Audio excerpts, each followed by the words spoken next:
A'udzubillahi minasyaitonirrajim. Bismillahirrahmanirrahim. Assalamualaikum warahmatullahi taala wabarakatuh. Alhamdulillahirabbil alamin wassalatu wassalamu ala asyrafil anbiya'i wal mursalin wa ala alihi wa sahbihi ajma'in. Subhanaka la ilma lana illa ma 'allamtana innaka antal alimul hakim wa la haula wa la quwwata illa billahil aliyyil azim. Amma ba'd. Nama saya Muhammad Mirza Zakim Zulkifli. Jadi insyaallah untuk tugasan kali ini adalah untuk memberi sedikit ulasan tentang syarah pada kalam hikmat yang ke-13, yang mana videonya telah disyarahlah oleh Dr. Syed Azrul Lutfi dalam klip dan proses pengajaran dalam klip tu. Jadi ini salah satu tugasan untuk buat video tentang ulasan kalam hikmat ataupun kalam hikam, matan hikam Syekh bin Athaillah. Ini kalam yang ke-13. Jadi insya-Allah kita tengok pada slide pertama. Kita nak tengok bahawa bagaimana musannif ataupun pengarang kitab matan hikam ni dah mendatangkan satu, kita nampak macam persoalan tapi kita nampak macam istifham ingkari, dan bagaimana dia nak kata, nak tempelak kita bahawa bagaimana hati-hati kita ni nak dihiasi dengan sifat-sifat ataupun nilai-nilai Islam.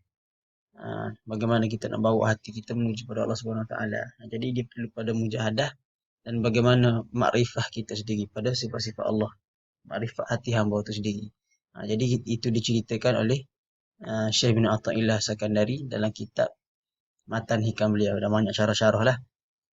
Jadi yang pertama sekali kita tengok pada kalam dia.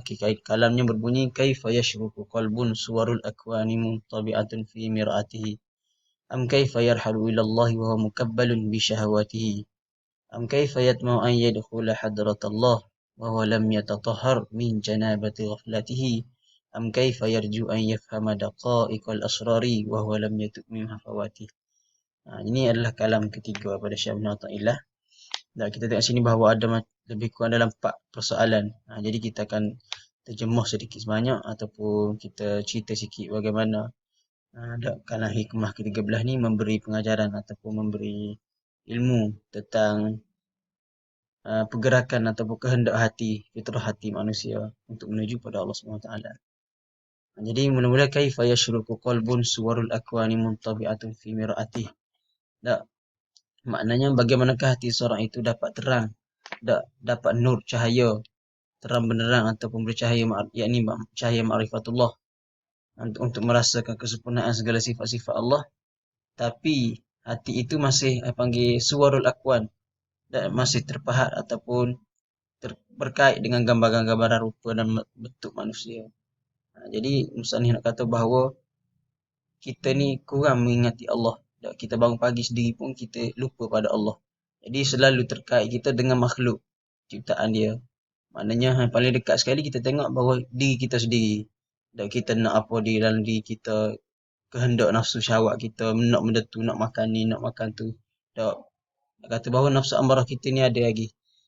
Jadi musannif nak kata bahawa bagaimana hati tu boleh pergi pada Allah selagi mana hati kita ni terkait lagi dengan sifat-sifat dan rupa bentuk makhluk.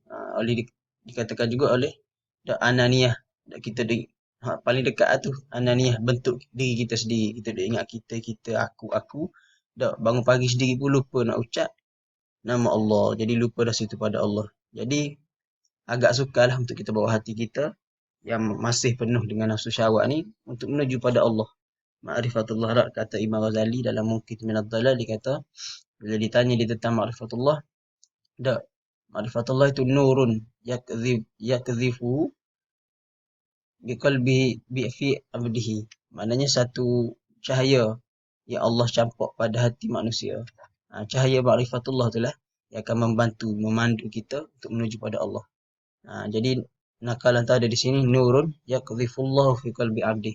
Cahaya yang Allah campak dalam hati seorang, pada hati seorang. Jadi cahaya ni lah bagaimana yang dikatakan dalam matan hikam ni, kaifa yashruqu qalbu suwarul akwan. Bagaimana seorang hati itu boleh nak pergi kepada Allah selagi mana terpahat dengan gambaran-gambaran makhluk. Itu satu. Dan yang seterusnya, am kaifa yarhalu ila Allah wa huwa mukabbalun bi syahawati. Bagaimana seorang itu boleh berhijrah hatinya, nak bergerak hatinya menuju kepada Allah Subhanahu Taala sedangkan masih terjerumus ataupun berguluman dengan kotoran dosa nafsu syahwat. Ini satu benda yang kita perlulah, bahawa kita ni masih lagi tak dipenuhi dengan nafsu syahwat semua.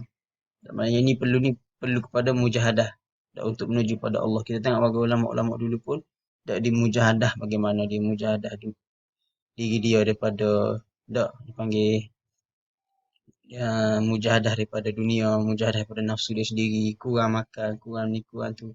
Itulah satu mujahadah. Nak bersih hati untuk pergi kepada Allah Subhanahu Wa Taala. Keinginan dan perasaan nafsu syahwat kita ni tak boleh jadi menghalang kita untuk memandu hati untuk kita menuju pada Allah Subhanahu Wa Taala. Jadi kena buang, kena usaha juga ke mana tak hilangkan nafsu syahwat ni. Sebab nafsu syahwat kita ni selagi tu ada, selagi tu dia mengajak ke arah keburukan, arah keji. Jadi kita kehir juga ataupun usaha kehir juga ke mana-mana pun tak, biar nafsu kita tu start dengan mutmainnah. Buang dah amarah, lepas tu datang mulhamah apa semua dan datang mutmainnah. InsyaAllah tak akan berpatah balik dah kepada nafsu amarah. Jadi nafsu ni salah satu benda bahaya lah. Nabi kita sendiri pun pernah bersabda, "A'da aduwaka nafsuka allati baina jambaika." Maknanya jadikan nafsu ini sebagai musuh yang nyata bagi kita. Ada kena jihad dan mujahadah untuk itu. Ni untuk pengarang cuba datangkanlah untuk persoalan ni. Ini seterusnya am kaifa yatma'u yadkhulu hadrat Allah wa lam yatatahhar min janabati ghaflatihi. Atau bagaimanakah hati seorang yang tamak itu boleh merasakan ingin ataupun cenderung atau kasih untuk masuk pada hadrat Allah Subhanahu Wa Taala, sedangkan seorang itu masih tidak bersuci daripada junub kelalaian. Ini nak bagi panggil simbolik lah, simbolik bagaimana kata Dr. Syed Zulfi, simbolik bahawa bagaimana seorang itu penuh dengan kekotoran dalam keadaan berjunub. Bagaimana dia boleh menuju pada Allah? Sebagaimana masjid. Masjid ni tempat suci, tempat Allah, tempat orang buat ibadat. Maknanya perlu bersih daripada segala najis untuk sah solat apa semua. Jadi bagaimana seorang itu boleh masuk dalam masjid selagi mana dia keadaan berjunub? Itulah analogi yang kita bawa, bahawa nampak macam mana hati itu nak menuju pada Allah selagi mana penuh dengan kelalaian, penuh dengan junub kelalaian atau penuh dengan kekotoran kelalaian. Lalai daripada mengingati Allah, lalai daripada mengingat Nabi, kurangnya zikir, gitu. Maknanya perlu sucikan itu untuk kita masuk kepada daerah kewalian. Daerah kewalian ni sebagaimana disyarahkan oleh Dr. Syed Zulfi adalah untuk kita menuntut kita ni bersih daripada nafsu syahwat. Kukuk mana kena mujahadah juga untuk kita buang segala nafsu syahwat kita. Sebab daerah kewalian Allah ni penuh dengan benda-benda suci. Tak ada benda kotor, maknanya penuh dengan ketenangan. Tak ada daripada amarah, tak ada rasa, dipenuhi dengan nafsu syahwat lah. Gitu. Jadi tidak akan merasakan kewujudan kekuasaan Allah ni jika hati kita ataupun jiwa manusia itu masih dengan penuh dengan keinginan dunia, nafsu keinginan dunia. Jadi kita kena usaha juga ke mana mujahadah pada seorang yang ingin menuju pada hadrat Allah Subhanahu Taala ni perlu merentasi segala halangan, kena lawan juga untuk kita hiasi diri kita, hiasi hati kita, hiasi dengan zikir, kurangkan untuk pandangan manusia, kurangkan untuk mendapat pujian, mendapat pandangan manusia dan sebagainya, mencari manzilah kedudukan di sisi manusia. Kita pandanglah di sisi Allah, bagaimana untuk kita dapat bawa hati kita menuju pada Allah Ta'ala, hati yang suci, qalbun salim, untuk kita bawa menuju pada Allah Ta'ala, buang segala kelalaian. Itu sekadar tu, wallahu alam. Dan seterusnya, am kaifa yarju an yafhamu daqaiqal asrar wa huwa la yutuk min fawatih. Bagaimana seorang yang itu mengharap untuk memahami segala rahsia-rahsia Allah SWT yang halus jika masih tidak bertaubat daripada segala keterlanjuran dosa. Dan selagi mana kita duduk dalam keadaan dosa yang kita buat, tak bertaubat, memperlewatkan taubat itu pun kena taubat balik dah. Jadi segala dosa-dosa yang kita buat ni, dosa banyak, tapi perasaan kita, musannif kata, berharap untuk pergi, untuk mengenali, untuk Allah buka pita hati ma'rifatullah ni, tapi masih lagi duduk dalam dosa. Maknanya benda tu tak mustahil, tapi payah. Sebab apa? Sebab dipenuhi dengan dosa. Kata Imam Ghazali juga, inna thiqata minadzunubi tamna'u min khifatil ibadah. Sesungguhnya dosa yang kecil itu pun boleh menghalang kita untuk buat ibadat, Walaupun ibadat tu kecil ataupun ringan je, tapi payah nak buat sebab dosa-dosa kita yang ada. Jadi kena lazimi taubat. Tak, rahsia Allah ni maknanya apa? Yang hal-hal ini ialah berkaitan dengan makna-makna ataupun kita faham bahawa Allah ni ada sifat-sifat kesempurnaan pada Allah, sifat-sifat kamalat. Tak, kalau kita belajar sifat-sifat 20 pun, tak, itu pun merangkumi segala sifat-sifat nama Allah Asmaul Husna. Untuk kita rasa sifat-sifat keagungan Allah SWT. Jadi kena melazimi taubat. Yang melewatkan taubat tu pun ulama kata kena taubat atas kelewatan kita melalui taubat. Kena taubat, kena lazimi taubat. Sungguhnya Allah suka pada orang menyucikan diri itu. Jadi orang yang kehendaki Allah saja akan dapat anugerahkan rahsia yang sini-sini ni. Tak liman yasha, Allah kata Allah nak hendak dia walaupun terang banyak kali dah belajar dah, tapi kalau Allah tak buka pintu kefahaman tu, takkan dapat juga selagi mana kita tak tak, ber, tak berhajat pada Allah. Kita ni perlu juga pada Allah, ya takiru ila Allah. Berhajat pada Allah untuk memahami rahsia-rahsia Allah ni. Dengan syarat kita belajar dah tauhid. Tauhid kita molek, fiqh kita pun molek. Tak comel semayang apa semua, semayang bercomel.